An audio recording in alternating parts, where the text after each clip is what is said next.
기도하는 시간 갖도록 하겠습니다. 하나님 아버지 감사합니다. 오늘도 저희들 코로나라고 하는 바이러스의 세력 속에서 하나님 우리가 집회를 하며 또 예배를 드리며 또 주님 앞에 기도하는 그 장소를 저희들이 잃어버리고 하나님 이렇게 저희들 각각 우리가 있는 처소에서 하나님 그곳이 예배의 장소로 그곳이 기도의 장소로 하나님 주님 앞에 다가가며 주님의 임재하심을 저희들이 소원하며 기도할 수 있도록 또 주님 앞에 찬양할 수 있도록 은혜 주신 것을 참으로 감사합니다. 하나님 오늘도 저희들의 마음과 심령 속에 성령께서 함께 동행해 주시고 함께 임재해 주셔서 하나님 우리의 삶 속에 어두운 터널들이 이제 다 지나갈 때 하나님 밝은 소망의 빛들이 우리들의 삶에 비춰질 수 있도록 하나님 역사해 주시옵소서. 아버지 하나님 또 우리 성도들 함께하는 교회 성도들 한 사람 한 사람 하나님께서 붙잡아 주시고 하나님 건강을 책임져 주시고 하나님 그들이 기도하는 하나하나 기도의 제목들 낱낱을 하나님께서 살펴주셔서 하나님 주님의 뜻대로 이루어 주시고 주님의 뜻 가운데 보호해 주시고 하나님 주님의 능력으로 살아가는 우리 성도들 모두가 되도록 하나님 축복해 주시옵소서. 아버지 하나님 믿음이 연약한 자들을 하나님께서 붙잡아 주셔서 예수 그리스도를 믿는 믿음을 통해서 하나님 세상을 바라보며 또 우리의 환경을 바라보며 하나님 우리가 나아갈 길이 어디인지를 분명히 깨달아 알 수 있는 저희들 모든 성도들이 될 수 있도록 하나님 도와주시옵소서. 우리의 자녀들에게 하나님께서 복을 내려주시고 우리의 형제들과 자매들에게 하나님께서 더 큰 은혜로 채워주시고 하나님 우리의 성도들 가정마다 하나님 어느 곳에서 무엇을 하든지 하나님의 복된 가정으로 삼아 주시옵소서. 한 주간도 저희들과 함께 동행하심을 굳게 믿습니다. 하나님 어려운 세상 속에 살지만은 그러나 주님의 인도하심 속에 살아가는 저희 성도들 모두가 되도록 하나님 축복해 주시옵소서. 예수 그리스도의 이름으로 간절히 기도하옵나이다. 아멘. 예, 오늘은 우리가 사도행전 8장 우리가 읽을 순서가 되겠습니다. 사도행전 8장의 말씀 쭉 우리가 읽어가야 되겠지만은 그러나 사도행전 8장 1절에서부터 8절까지 말씀 읽도록 하겠습니다. 제가 봉독하겠습니다. 사도행전 8장 1절에서부터 8절까지 말씀. 사울은 그가 죽임 당함을 마땅히 여기더라. 그날에 예루살렘에 있는 교회에 큰 박해가 있어 사도 외에는 다 유대와 사마리아 모든 땅으로 흩어지니라. 경건한 사람들이 스데반을 장사하고 위하여 크게 울더라. 사울이 교회를 잡멸할세 각 집에 들어가 남녀를 끌어다가 옥에 넘기니라.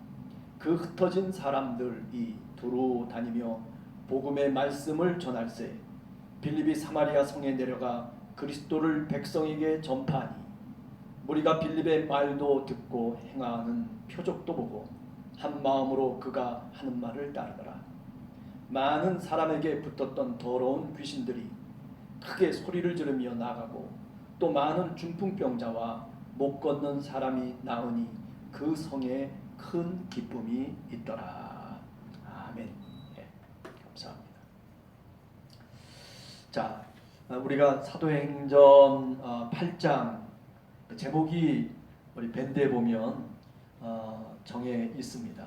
그 제목이 뭐냐면은 빌립 집사에 관련된 제목이죠. 그래서 빌립의 사마리아 선교 이렇게 8장을 얘기하고 있습니다. 그러나 오늘 8장을 들어가기 전에 한번 우리가 지금까지 사도행전 1장에서부터 7장까지 어떤 내용들을 우리가 읽고 그리고 생각했는지를 한번 간략하게 우리가 한번 짚고 넘어가야 되겠다 생각을 합니다. 우선 사도행전 1장에 보면 여러분들 잘 아시는 것처럼, 그죠? 예수 그리스도의 부활과 그리고 승천이 나오죠. 예.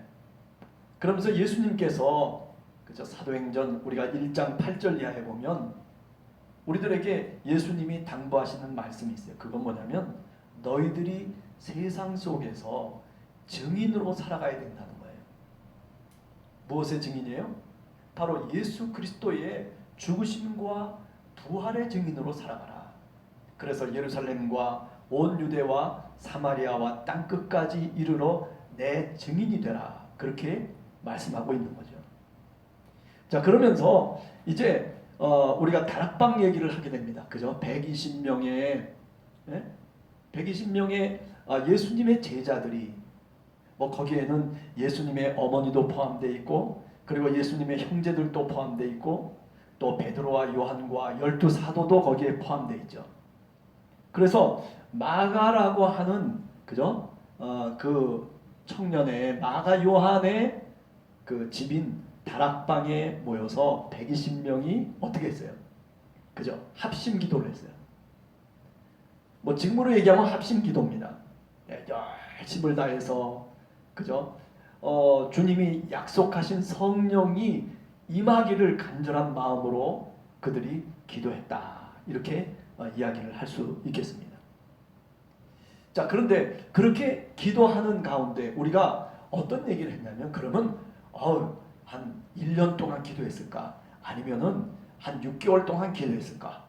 아니면은 무슨 뭐 3개월 동안 기도했을까? 자, 퀴즈. 얼마 동안 그들이 온 마음과 그리고 온 뜻을 다해서 그들이 기도했나요? 그래요. 사실은 일주일이에요. 그죠? 7일. 네. 우리가 계산을 해보니까 뭐 7일에서 10일 정도의 사이에 그들이 열심을 다해서 기도했어요.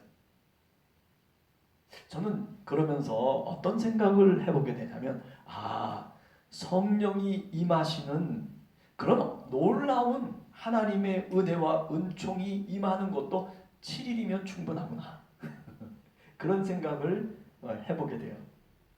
그러니 우리가 여러 가지 인생을 살다가 문제가 생기면, 그러면 우리들도 뭐 7일 정도만 기도하면 하나님께서 어떤 분명한 응답을 주시지 않을까라고 하는 그런 기대를 해보게 됩니다. 자, 이거는 우리가 지나가는 여담이라고 생각해도 됩니다.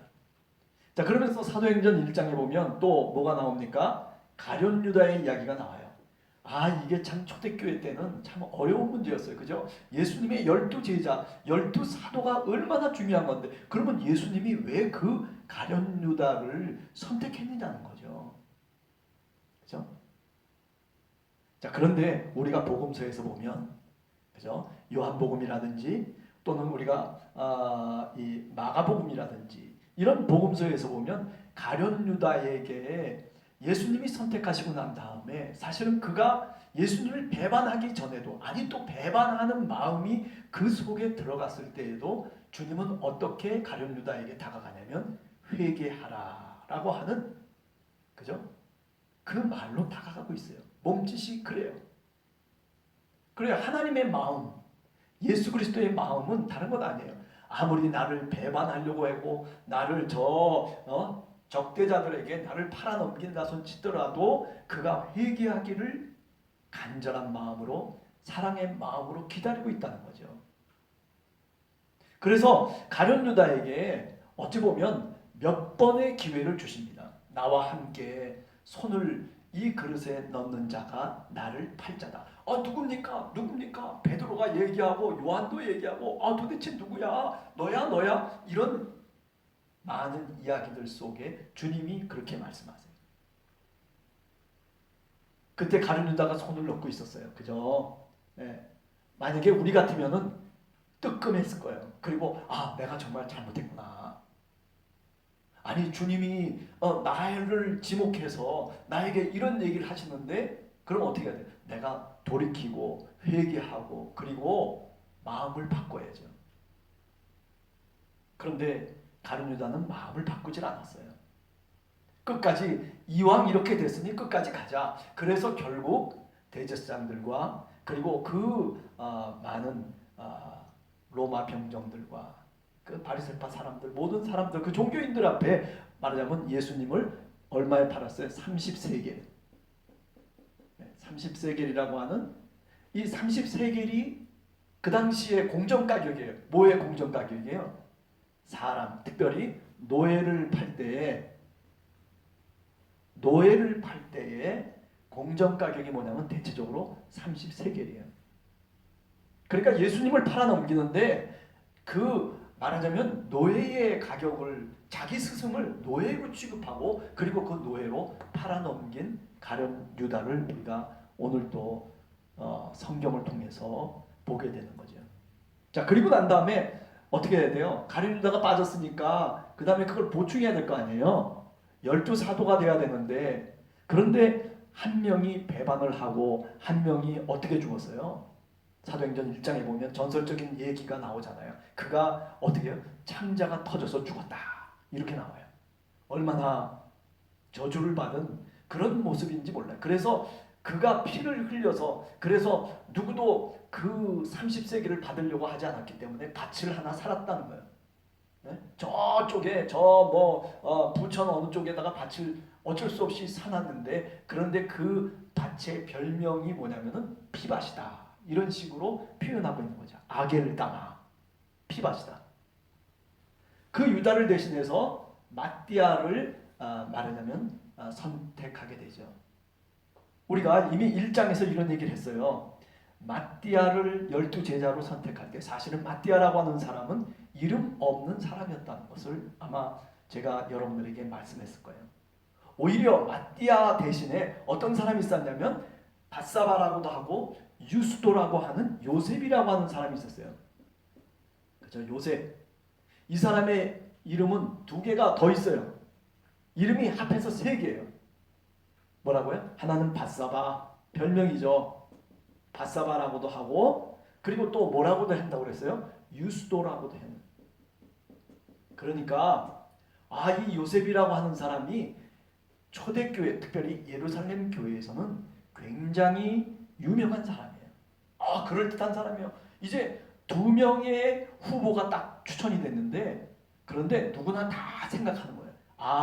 저 요셉이 분명히 12사도 가운데 들어가겠구나. 그렇게 다들 생각을 했죠. 그런데 하나님은 이 요셉을 선택하지 않고 누구를 선택했어요? 이름 없는 마띠아를 선택했어요. 여러분, 이것은 초대교회의 어떤 우리들에게 상징적인 모습을 보여주고 있는 거예요. 교회라고 하는 것은 이름 있는 사람이 모이는 곳이 아닙니다. 교회는 어떤 사람이에요? 하나님의 부르심을 받은 무명의 사람들이 사실은 모여서 신앙의 공동체를 이루고 그리고 정말 하나님의 뜻을 이루기 위해서 합심하여서 행해 나가는 그것이 바로 말하자면 교회라고 얘기할 수 있는 겁니다. 그렇죠? 그러니까 우리가 교회를 얘기할 때 사실은 이름 있는 사람보다는 이름 없는 사람이 더 많은 거예요. 그렇잖아요. 어느 목사님, 그러나 그 목사님이 그 교회를 이룬 게 아니에요. 그죠? 사실은 그 목사님을 도운 수많은 이름 없는 성도들이 그 교회를 이룬 거예요. 목사님이 헌금을 많이 해가지고 목사님이 뭘 어떻게 해가지고 투자를 해가지고 그래가지고 교회를 크게 만든 거예요? 천만의 말씀입니다. 그죠?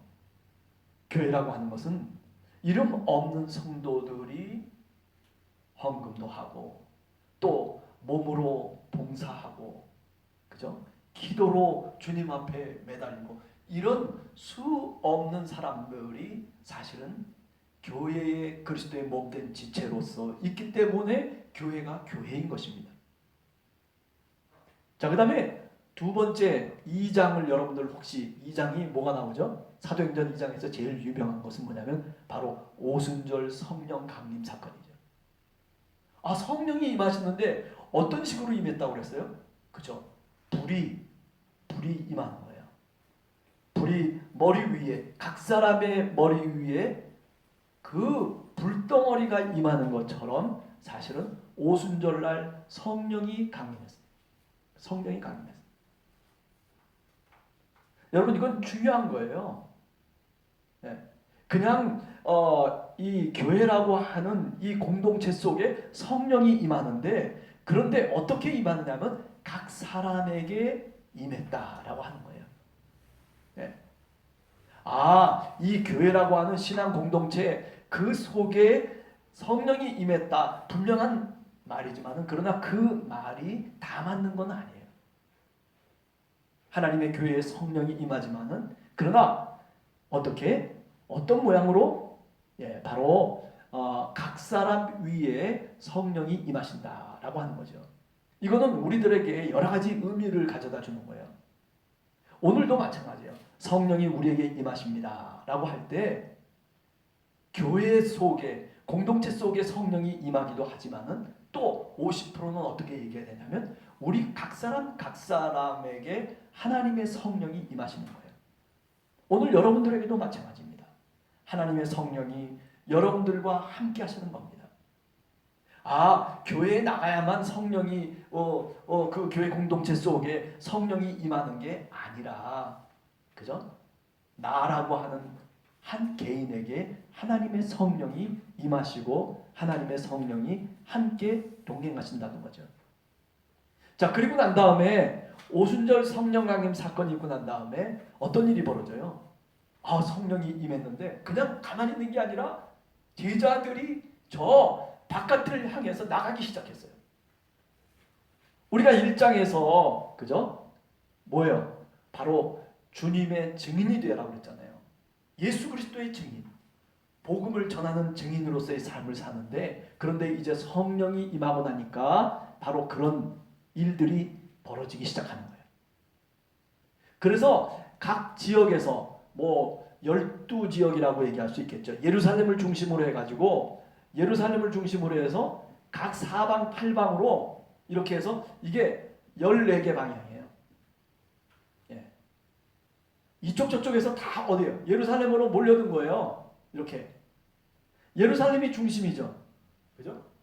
그런데 14개 사방에서 팔방에서 다 몰려온 그 경건한 유대인들, 다시 말하면 디아스폴라 유대인들이 이 오순절날 성령의 강림하심을 경험하고, 그리고 사도들이 복음을 전하기 시작하는데 놀라운 일이 벌어지는 거죠. 그죠? 아니, 어떻게 된 게 다 똑같은 얘기를 하는데 서로 다르게 다 듣는 거예요. 내가 살고 있는 그 지역의 방언으로 말하자면 다 들렸다, 귀에. 그래서 오늘날 뭐 우리가 방언이다 하는 것과는 좀 다른 거죠. 뭐 얼랄랄라 해가지고 되는 그런 방언이 아니라 그냥 똑같이 설교를 하는데, 그런데 사람들이 각각 출신에 따라서 각 나라, 각 민족의 그 언어로 그들의 귀에 들렸다라고 하는 거죠. 이건 놀라운 일이죠. 이거는 결국 뭐의 이야기로 우리가 연결을 시켰냐면, 혹시 기억이 나시는지 모르지만은 이게 소위 바벨탑 사건의, 그죠? 바벨탑 사건이 이제 언어가 흩어졌잖아요. 거기서 다 흩어져 버렸어요. 언어가 바벨탑에서. 그런데 어떻게 되냐? 이 방언을 통해서 이제 하나로 모이는 거예요. 하나로. 다 이제 소통하는 거예요. 저는 그렇기 때문에 이 오순절 강림 사건에 일어났던 이 방언의 사건을 어떤 식으로 해석할 수 있냐면은 그래요. 바벨탑에서 인간이 하나님처럼 되려고, 하나님께 올라가려고 뭔가 그런 욕망과 욕심 속에서 다 언어가 흐트러져 버렸는데, 그런데 결국 어떻게 되느냐? 결국 이제 성령의 역사심을 통해서 하나의 언어로, 저는 우리가 하나님 나라에 들어가면, 천국이라고 하는 그곳에 들어가면 우리들도 이런 모습일 거라고 생각해요. 그죠? 하나의 언어로 누가 무슨 말을 해도 다 알아듣는 거예요. 내가 저절로 아는 거예요. 그런 일들이 사실은 이 초대교회의 이 성령 강림 사건 속에서 일어났던 일이에요. 그러니까 어떻게 보면 천국의 그 언어 소통의 모습이 이미 우리들에게 이미 나타났다라고 얘기할 수 있는 거죠. 자, 그 다음에 3장으로 넘어가 보면 3장에 보면 성전 미문과의 안진뱅이 얘기를 했어요. 제9시 기도 시간에, 그죠? 저녁 기도를 유대인들은 예루살렘 성전에 올라가면서 저녁 9시라고 하는 게 뭐냐면은 오후 9시는 그 다른 게 아니라 바로 오후 3시를 의미하거든요. 근데 저녁 기도의 시작이 오후 3시예요. 그래서 베드로, 요한이 그 성전으로 올라가는데, 그런데 미문이라고 하는 작은 문이 있어요. 작은 말문이 있는데, 그런데 거기 날 때부터 안진뱅이였던 그런 이름 없는 한 거지가 있는 거예요. 그런데 여러분들 잘 아시잖아요, 그죠? 그런데 어떤 일이 벌어졌어요? 그가 그 베드로와 요한을 보면서 뭔가 얻으려고 하는 거죠. 늘 구걸했던 사람이니까. 그런데 우리가 잘 알듯이 은과 금은 내게 없거니와 내게 있는 것으로 내게 주노니 곧 뭐로? 나사렛 예수의 이름으로 일어나 걸으라. 그렇게 얘기했어요. 자, 그래요. 이 성전 미문가에서 앉아있었던 안진뱅이가 그래서 일어나서 뛰기도 하고 찬미도 하고, 그리고 어디로 들어가요? 성전으로 들어가는 거죠. 다시 말하면 인간이 하나님을 찬송하고 하나님을 영광을 돌리는 그런 어떤 피조물로서의 자격을 이제 비로소 그가 찾게 되는 겁니다. 하나님의 자녀가 됐어요. 아니, 옛날부터도 하나님의 자녀지만은 그러나 남들이 손가락질하는, 아니 버림받았다라고, 그리고 부정한 자라고, 그래서 성전으로 들어갈 수도 없는 그 한 인간이 드디어 이제 하나님을 찾고 그리고 자신의 이름을 되찾은 거예요. 그런 사건이 성전 미문가에 안진뱅이가 일어나는 사건이라고 우리가 얘기할 수 있는 거죠. 여러분들 기억하시는지 모르지만, 그죠? 그리고 난 다음에 베드로의 설교들이 나오기 시작하는 거죠. 뭐 2장에서도 베드로 설교가 나오고, 그리고 3장에서도 베드로의 설교가 나오죠. 베드로의 설교의 요약은 뭐냐면 다른 건 아니에요. 우리가 다 부활의 증인이라는 거예요. 너희들이, 유대인 너희들이 예수 그리스도, 바로 죄도 없는 그 하나님의 종을 죽였다는 거예요. 무엇을 통해서 죽였어요? 율법을 통해서 죽였다는 거예요. 그런데 그가 다시 3일 만에 살아나서 바로 우리가 그것을 오늘 부활의 증인으로서 너희들을 향해서 목숨을 걸면서 너희들을 향해서 우리가 오늘도 증언한다 라고 하는 거죠. 그러면서 이 3장에서는 뭘 얘기하냐면은 신명기 18장 15절 19절에 나오는 모세와 같은 그 모세가 예언한 선지자가, 모세가 예언한 바로 그 예언된 자가 바로 누구냐면 바로 예수 그리스도, 바로 나사렛 예수다라고 증거를 합니다. 또 사무엘하 7장에 나오는 다윗의 자손, 그 다윗의 자손 역시 이게 누구냐면 바로 예수 그리스도라고 그렇게 얘기해요. 이게 이제 3장에서 이야기하는 내용이에요. 그리고 4장에 올라가면 이제 베드로와 요한이, 그죠? 감옥에 투옥이 돼요.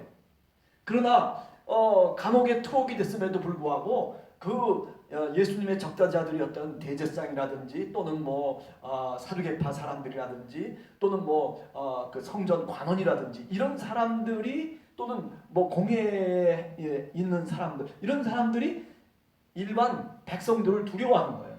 왜? 베드로와 요한이 하나님의 말씀을 전할 뿐만 아니라 표적과 기사를 나타내고 그리고 능력을 행하고, 그래서 많은 사람들이 저 사람들이 바로 하나님의 영을 받은 사람들이구나, 성령의 사람이구나, 그렇게 믿고 있었던 거죠.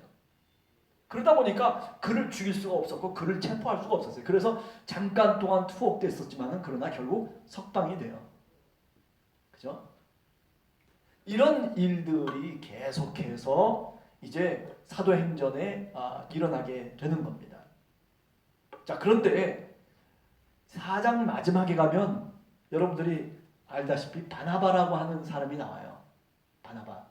오늘은 이렇게 아마 이 사도행전 1장에서 7장까지 오늘이 8장 할 차례임에도 불구하고 한번 여러분들의 기억을 한번 다시 리마인드 시키는 거예요. 다시 한번 되새겨 봅니다. 바나바라고 하는 사람 여러분들 아실 거예요. 바나바가 어떤 일을 했냐면은 사울이라고 하는 바울을 사실은 저 어디요? 바울의 고향, 그죠? 다소라고 하는 그 지방에 있었는데 그런데 누가 이 바울을 안디옥까지 끌고 왔어요? 바로 이 바나바가 끌고 왔거든요. 예. 그런데 4장 마지막에 바나바는 어떤 사람이었냐면 자기 재산을 다 헌납했어요. 교회에다가 말하자면 자기의 재산을 다 내놨어요. 예. 그것도 정말 아름다운 마음으로 그리고 자발적인 마음으로 하나님께 모든 것을 드린다라고 하는 그런 어떤 신실한 마음으로 사실 재산을 다 교회에 헌납을 했어요. 그래서 많은 사람들이 바나바를 생각하고 뭐 이야기할 때마다 바나바라고 하는 사람 또 저쪽 가면 또 저쪽에서 바나바라고 하는 사람 칭찬이 자자한 그런 어떤 그 신앙인이 누구냐면 이 바나바였습니다. 자, 그런 얘기가 4장 마지막에 나오고 그 다음에 5장에 들어서게 되면 우리가 잘 아는 아나니아와 삽비라의 이야기가 나와요. 참 어떻게 보면 참 불행한 사람이라고 얘기할 수 있어요.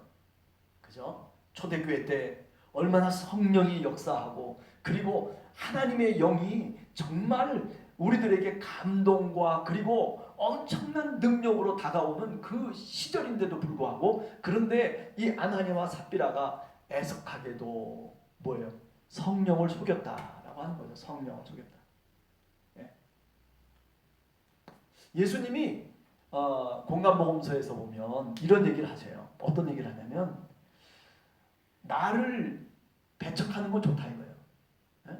나를 속이고 나를 어떻게 하는 거 그거 괜찮다는 거예요. 주님이 그렇게 얘기했어요. 그렇지만은 성령을 거역하는 자는 죄 사함을 받지 못한다. 그런 얘기를 우리 주님께서 말씀을 하셨어요. 저는 그 이야기가 주님이 하셨던 그 이야기가 지금 이 아나니아와 삽비라에게 적용됐다라고 봐요. 네. 성령을 속이지 못하는 거죠. 우리가 성령 앞에서 성령께서 우리 마음속에 감동을 주면서 우리 마음속에 죄를 깨닫게 하셔요. 난 정말 죄인이에요. 그런데 어떤 사람은 뭐라고 대답을 하냐면 나 그런 죄 짓지 않았는데 난 무슨 뭐 당당한데 왜 그래요? 성령께서 우리가 고린도전서 1장에 보면 사도 바울이 그런 얘기를 해요. 우리들의 마음 깊은 것을 성령께서 아신다는 거죠. 네? 하나님의 영이 우리보다도 우리의 마음을 더 잘 알고 우리의 속을 더 잘 안다는 거예요. 그래서 성령께서 우리들에게 들어오시면 그러면 우리가 얼마나 큰 죄인인지 우리가 얼마나 하나님 앞에 정말 늘 부족하고 그리고 성실하지 못하게 살아가는 그런 사람인지를 성령이 우리로 하여금 깨닫게 합니다.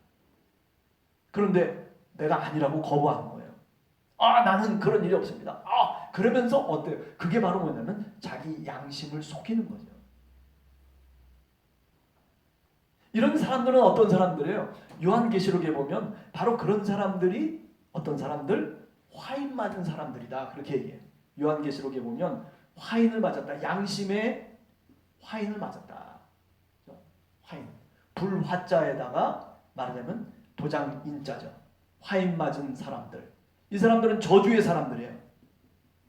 그죠? 성령께서 너는 죄인이야 라고 우리 마음속에 도전을 줄 때 그때 거부하면 안 돼요. 그래요. 주님, 저는 죄인이에요. 어떤 사람하고 인간관계를 맺고 가다가 그런데 내 마음속에 그러는 거예요. 아, 나는 저 사람보다 훨씬 내가 그래도 의로운 사람이고, 내가 그래도 저 사람보다 신앙이 있고, 아, 내가 저 사람보다 뭐 못난 게 하나도 없는데, 그런데 성령께서 내 마음속에 감동을 주시는데 뭐라고 감동을 주시냐면, 너 저 사람하고 다를 바가 없어. 너 똑같은 사람이야. 그럴 때 내가 거부를 해. 아니 봅시다. 아니 내가 생각을 해봅시다. 내가 어떻게 저 사람하고 똑같냐고. 또 성령이 얘기해요. 아니야, 너는 똑같아. 너 가룟 유다 같은 사람이야. 그래요. 그렇게 마음속에 성령이 이야기하고, 그리고 성령이 그런 감동으로 음성을 들려줄 때, 그럴 때 우리는 그것을 수용해야 되는 거예요. 주님, 그렇습니다. 내가 사실은 그렇게 큰 죄인입니다. 그러면서 자기 자신을 깨닫게 되는 거죠. 보니까 정말 내가 그래요. 다 마음으로 얼마나 많은 죄악을 범했는지 내 스스로 알고 있어요. 그러면서 주님이 그걸 들춰내시면서, 그러면서 우리들에게 너는 죄인이야 라고 얘기하는 그 말씀 앞에, 그 성령의 소리 앞에 우리가 무릎을 꿇고 주님 앞에 눈물로 나가는 거죠. 그런데 오늘 이 아나니아와 삽비라는 그렇게 하질 않았어요.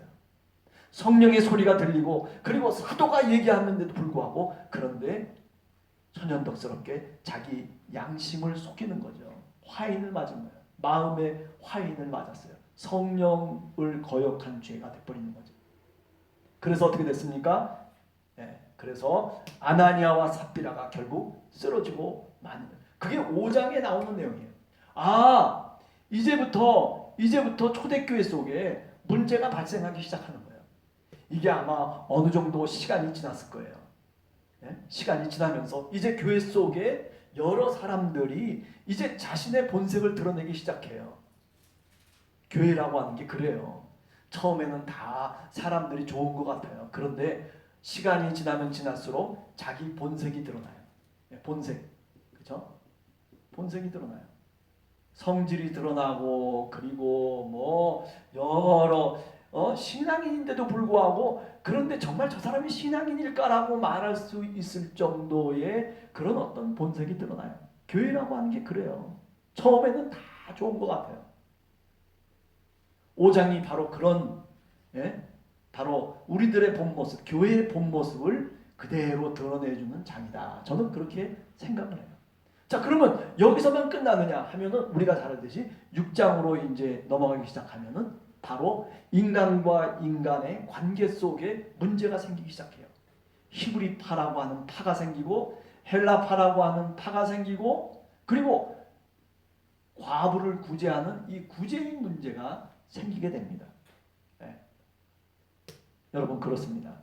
우리가 지난 시간에 그런 얘기를 했잖아요. 그죠? 헬라파는 어떤 사람들이고, 그리고 히브리파는 어떤 사람들이었는가에 대해서 우리가 이미 수요 사도행전 강해를 통해서 이미 우리는 알고 있어요. 이 사람들은 언어도 다른 사람들이고, 출신도 다른 사람들이고, 그리고 그들이 생각하는 방식도 다르고, 그리고 그들이 살아가는 모습들도 달라요.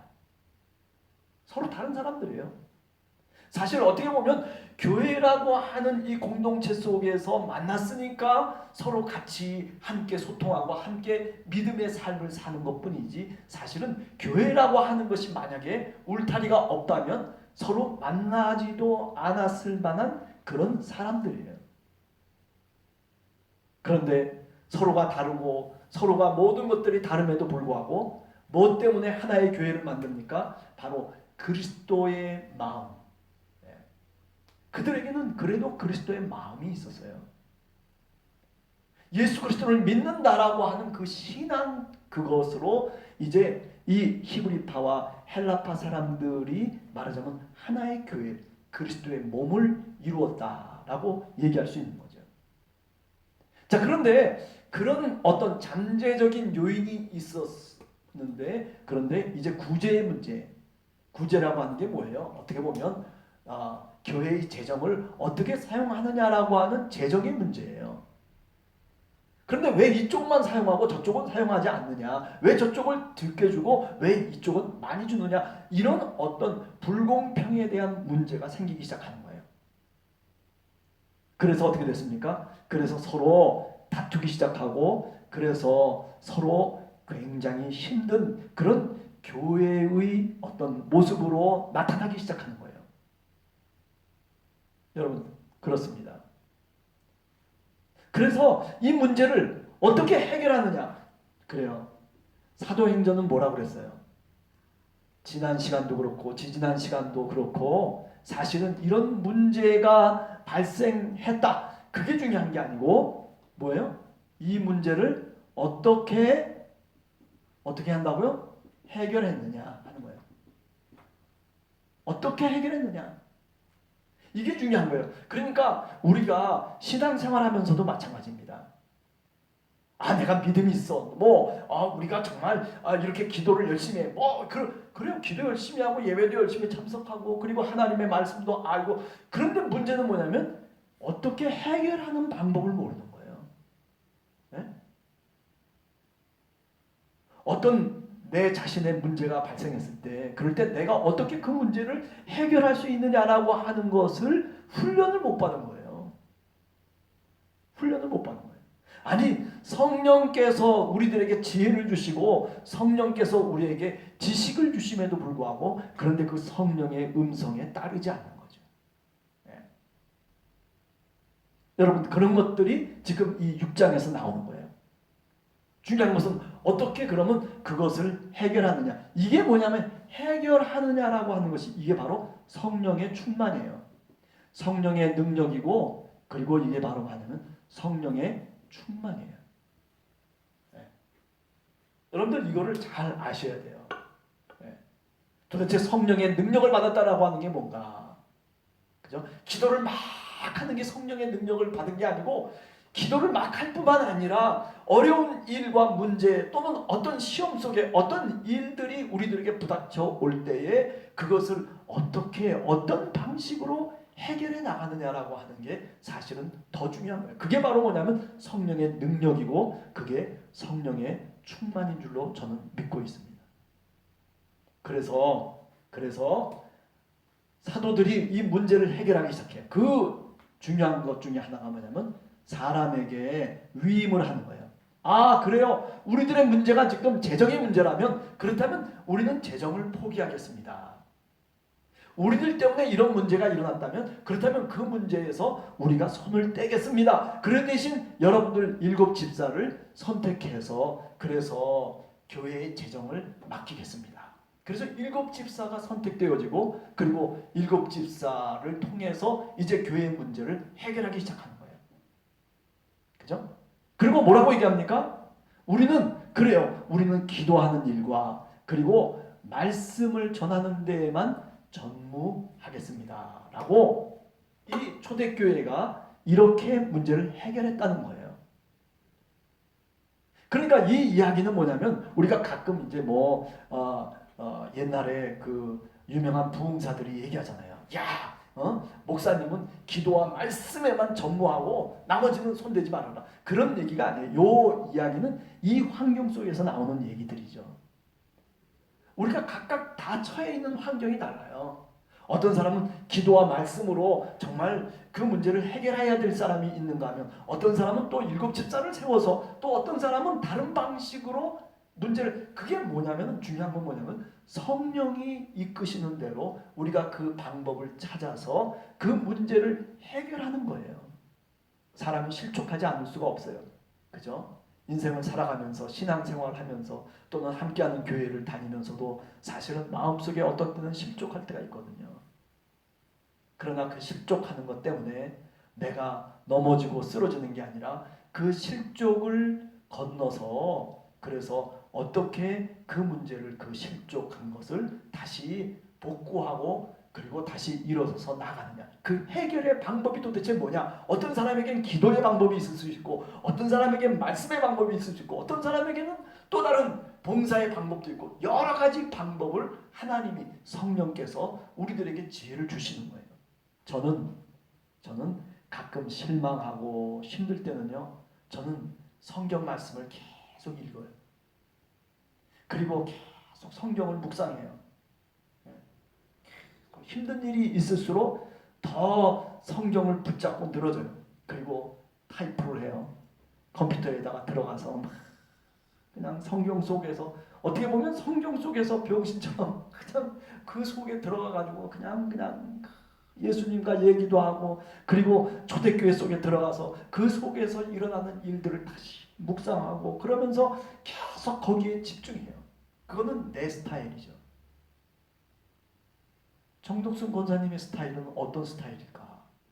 그죠? 또는 우리 사모님의 스타일은 어떤 스타일일까? 또는 우리 집사님들의 스타일은 도대체 어떤 스타일일까? 무엇을 통해서 내가 그 어려운 문제들을, 어려운 힘든 그 상황들을 우리가 극복해내느냐? 어떤 사람은 기도하면서 땀을 흘리면서 새벽에 나와서 기도하고, 그리고 또 철야 기도하면서, 그러면서 그 기도를 통해서 극복하는 방법을 찾은 사람도 있어요.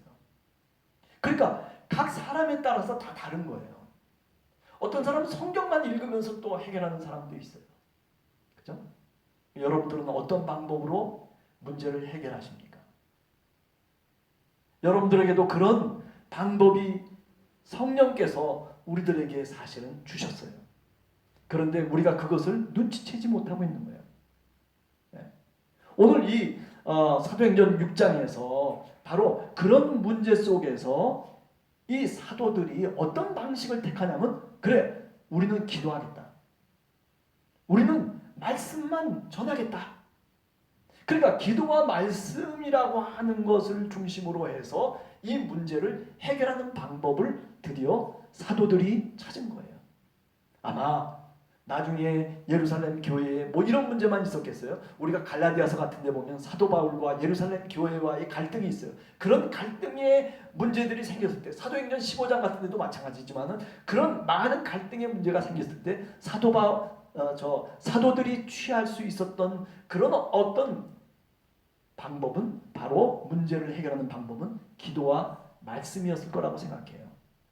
도대체 이런 사건이 일어났는데, 이런 문제가 하나님이 일어났는데, 도대체 성경을 펼쳐보면서 이 문제가 도대체 왜 이렇게 일어났는지를 하나님의 말씀에 비추어서 생각하는 거죠. 그게 바로 사도행전 6장에서 어떻게 해결하느냐라고 하는 이런 문제 해결 방법을 얘기하고 있는 겁니다. 자, 그리고 지난 시간에 7장 우리가 했어요. 7장. 7장. 야, 오늘은 여기까지 뵙기 못하겠네. 7장. 7장에서 우리가 알고 있는 게 뭐예요? 스데반의 설교예요. 그 7장. 그죠? 8장은 이제 빌립에 대한 얘기고, 그러니까 스데반이 헬라파 유대 그리스도인들의 가장 제1인자였다면 빌립은 누구예요? 빌립은 2인자였어요. 근데 스데반이 죽잖아요. 그죠? 그러니까 당연히 빌립의 이야기가 그 다음 스데반이 순교한 7장 다음에 8장에 빌립의 이야기가 나올 수밖에 없는 거죠. 사실은 사도행전은 그렇게 구성이 되어져 있어요. 자, 그러면 지난 시간에 우리가 스데반의 설교를 얘기를 했는데, 스데반의 설교 속에 어떤 얘기들이 많이 있었어요? 이거 말이죠. 히브리파 사람들이 생각하는 것과는 굉장히 다른 얘기가 많았어요. 교회라고 하는 게 뭐냐 할 때, 교회를 성전으로 얘기하지 않고 어떻게 얘기했다고요? 성막으로 얘기했다라고 하는 거죠. 그러면서 무슨 교회가 나와요? 바로 광야교회가 나와요.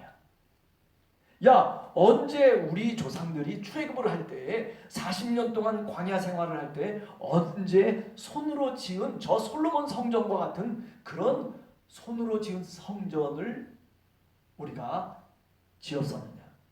아니잖아요. 성막이죠. 그죠? 언제든지 포터블이에요. 필요하면 불기둥, 구름기둥이 인도하는 대로 이스라엘이 성막을 접고, 그리고 또 다른 곳으로, 다른 장소로 이동을 하죠. 그런 형식을 취하는 거예요.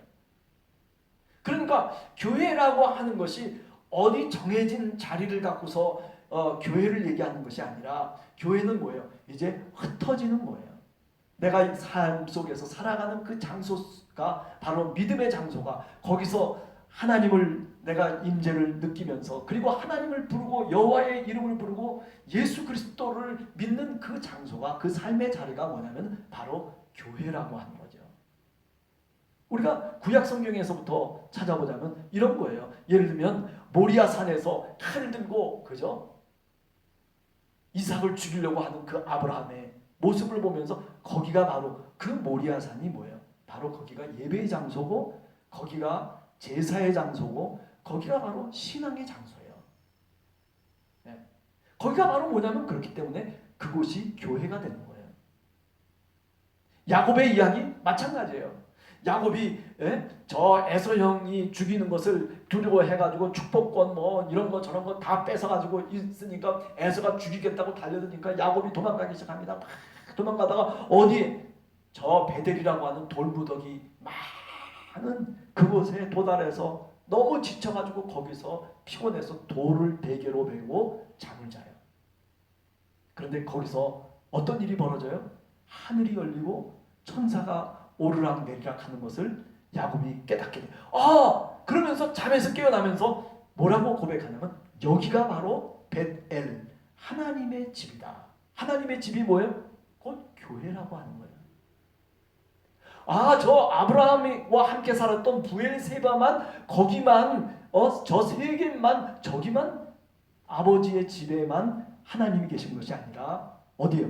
오늘 여기도 하나님이 계시다는 거죠. 그래서 거기서 어떻게 베델에서 예배를 드리고 기름을 붓고 내가 이제 다시 하란으로 갔다가 다시 돌아올 때 내가 당신이 나를 돌아오게만 한다면 내가 11조를 바치고 그리고 내가 당신께 모든 것을 헌신하겠습니다라고 하는 그런 다짐과 맹세를 하죠. 그죠? 그게 베델이 거기가 뭐예요? 바로 베델 그 장소. 잠자고 있는 그 장소가 놀랍게도 그곳이 바로 하나님의 집이고 교회라고 하는 거예요. 그게 다 뭐예요? 다 광야교회인 거예요. 광야교회. 그러니까 오늘 우리들이 교회의 본질이 뭐냐라고 얘기할 때 교회의 본질은 바로 개신교의 교회의 본질은 바로 이 광야교회를 의미하는 겁니다. 네. 그래서 여러분들이 어느 곳에서 가정에서도 그 가정이 교회가 될 수 있고 또 내가 버스간에서 버스를 타고 가다가 전철을 타고 가다가 그곳에서 하나님의 깊은 음성을 듣고 그리고 감동이 내 마음속에 들어온다면 바로 그것이 뭐예요? 거기가 바로 교회인 거예요. 네. 그것을 누가 얘기합니까? 스데반이 얘기하고 있는 거예요. 자, 그 다음에 또 한 가지 뭐냐면 짐승제사, 희생제사를 거부하죠. 스데반이 얘기해요. 우리 조상들이 언제 희생제사를 드린 적이 있냐? 어느 때? 출애굽해서 광야 40년 동안에 언제 뭐 양을 잡고 무슨 뭐 소를 잡고 그래가지고 하나님께 제사를 드린 적이 있느냐는 거냐? 없지 않느냐? 그러면서 뭘 얘기하냐면 지금 저 예루살렘에 짐승을 드리면서 드리는 저 제사가 저게 정말 우리 조상들이 취했던 그런 어떤 신앙의 모습이냐? 아니다는 거죠. 네, 아니다는 거예요. 그러니까 그 당시로 와서는요 이런 얘기들이 이게 말하자면 하나님을 모독하는 거예요. 그래서 어떻게 돼요? 그래서 결국 죽게 되는 거예요. 네, 율법을 모독하고 그리고 하나님을 모독하고 성전을 모독하고 이 모든 것들이 다 뭐냐면 불충성스러운 거고 이것이 정말 죄라고 하는 거죠. 그래서 유대인들이 스데반을 돌로 쳐서 죽여요. 그 돌로 쳐서 죽이는 그때에 누가 나타나냐면 바로 오늘 이제 사도행전 8장 1절에 나오는 사울이라고 하는 청년이 나타나기 시작하는 거예요. 야, 이 사울을 말하기 위해서 오늘 여기까지 1장에서부터 7장까지를 얘기했어요. 이제 사울이라고 하는 청년이 싹 등장하기 시작해요.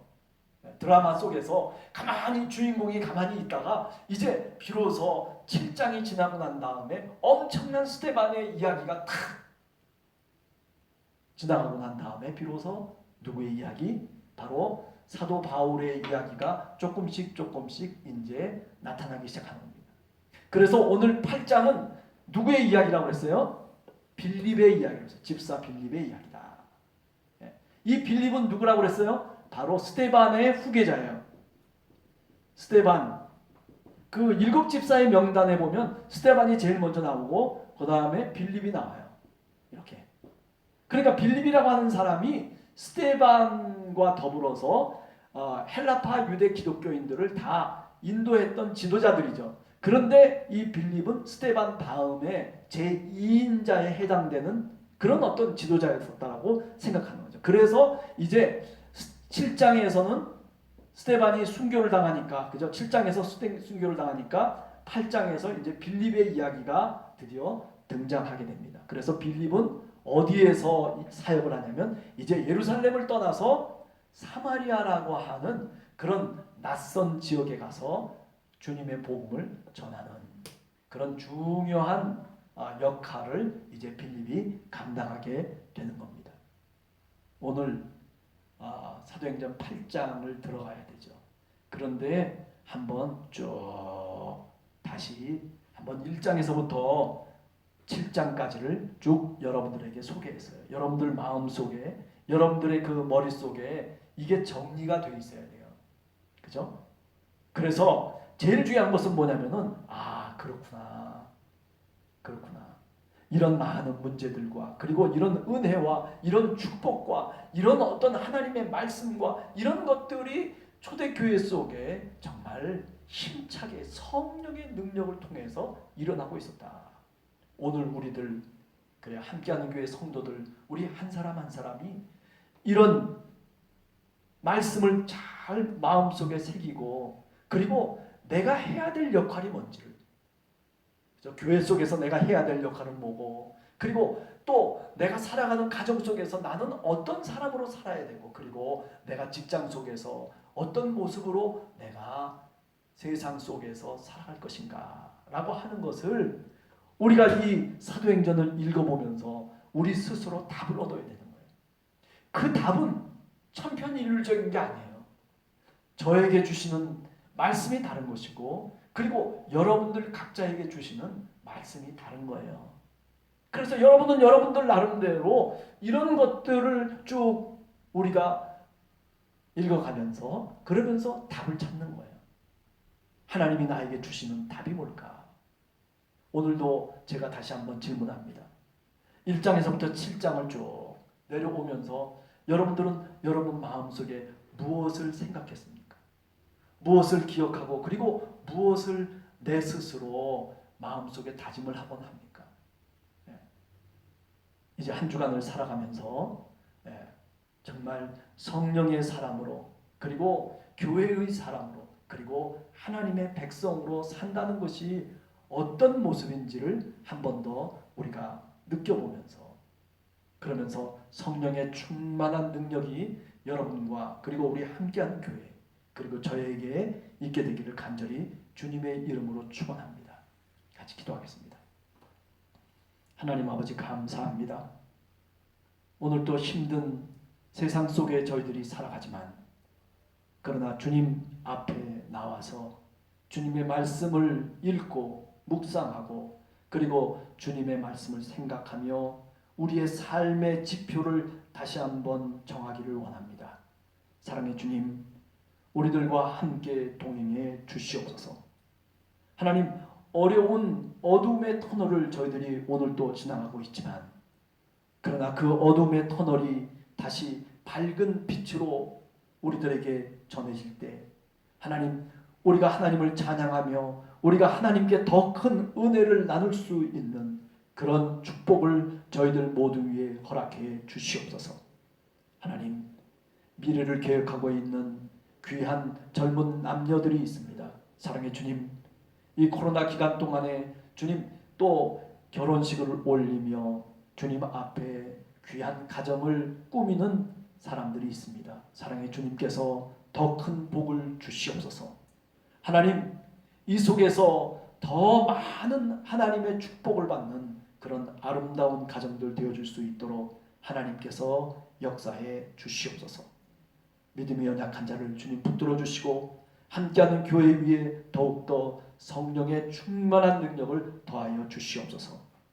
지금은 우리 주 예수 그리스도의 은혜와 하나님 아버지의 크신 사랑과 성령의 교통하심이 이제 사도행전의 역사처럼 성령의 사람으로 성령의 능력으로 살아가기를 원하는 사랑하는 성도들 머리머리 위에 이제로부터 영원까지 함께 없시기를 간절히 축원하옵나이다. 아멘.